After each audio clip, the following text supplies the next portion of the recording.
Hi, I'm Sophie, and welcome to my world. For some reason, I have been doing a lot of spa parties lately, and one of the things that we've been doing at our parties is these really fun Fizzy mini bath bombs, and I want to show you how to make one right now. To make your own bath fizzies, you're going to need a large bowl, a small cup or bowl, a fork, measuring spoons, measuring cup that has ounces listed, paper plate for drying. For your ingredients, you're going to need 2 ounces of baking soda, 1 ounce of citric acid, 1 ounce of Epsom salts, 1/4 teaspoon water, 1/2 teaspoon essential oil, 1 teaspoon olive oil, and food coloring. First, we're going to take 2 ounces of baking soda and pour that into our bowl.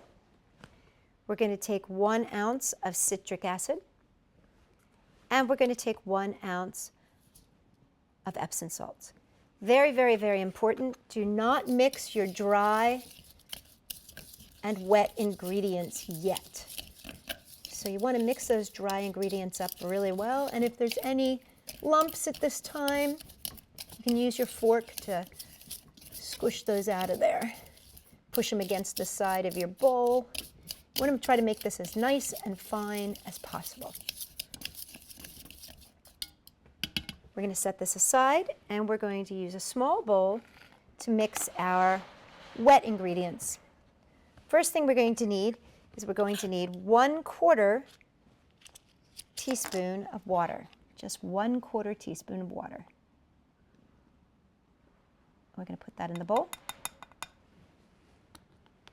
Then we're going to need 1/2 teaspoon of essential oil. You can get essential oils in so many yummy different smells and flavors. I love them. This is citrus, I should say. And I love the smell of lemon. And then, last but not least here, we are going to do 1 teaspoon of olive oil. Now you can also use coconut oil or other oils, but olive oil is nice and smooth, and it really, really feels good in the bathtub.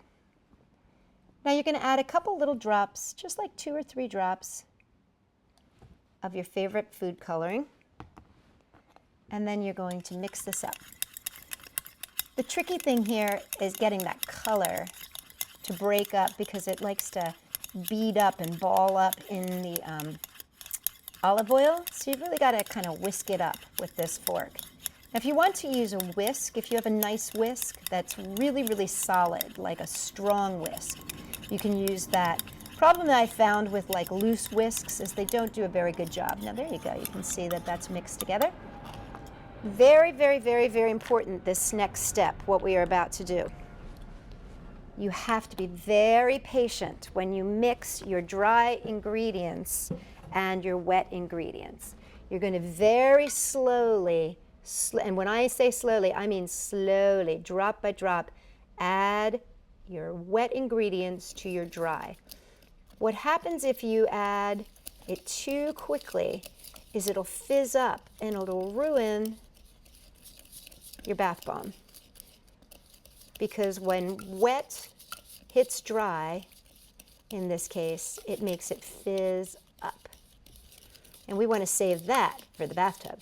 So see, I'm adding this so slowly. You have to be really patient here, and you have to really stir. This is a great thing for 2 people to do, so one person can be slowly adding and the other can be stirring. But as you can see, when you're patient and you do this really slowly, it does not fizz up, which is what you want. You want it to be moistening and taking on the qualities of the wet bath bomb, but not fizzing up. So I'm just going slow, slow, slow here. So if you add a little bit too quickly, it starts to fizz, and you don't want to do that. Now, once you get all your liquid in there, Then you want to mix it really, really well. And you're going to start seeing that color, and oh, it smells so good. I love the smell of that lemon. They have such great essences. The essential oils, oh, they come in everything from lavender to rose. And then, you know, you can use your coloring to match the scent. I mean, I used yellow because I was making lemon here. But you could use green if you did lime. You could use red or pink if you did rose. Purple if you did lavender.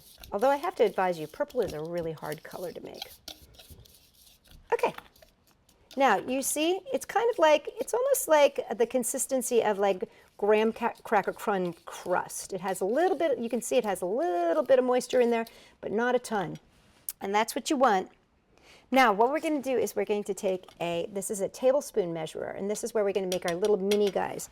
Thing about this is if you wanted to make a big one, this is enough to make a full-size one. So if you have an actual bath bomb form, this is going to make a perfect bath bomb for you.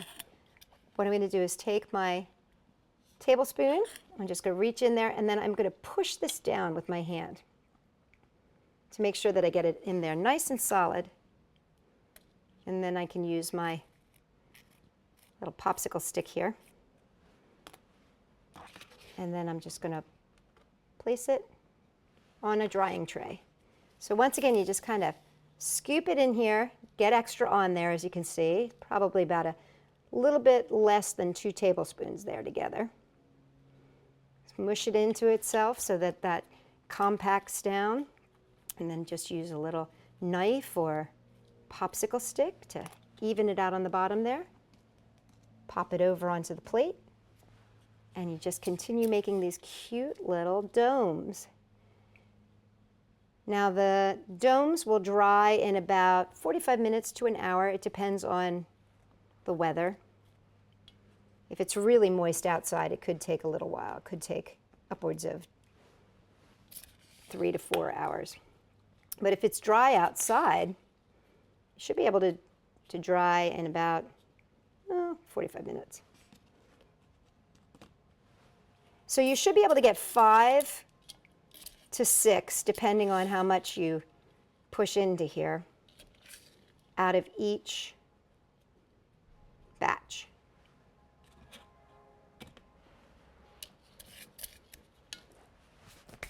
And let that dry really, really, really, really good. I'm going to take a dry one, and I'm going to place it in some water so you can see just how fabulous these are.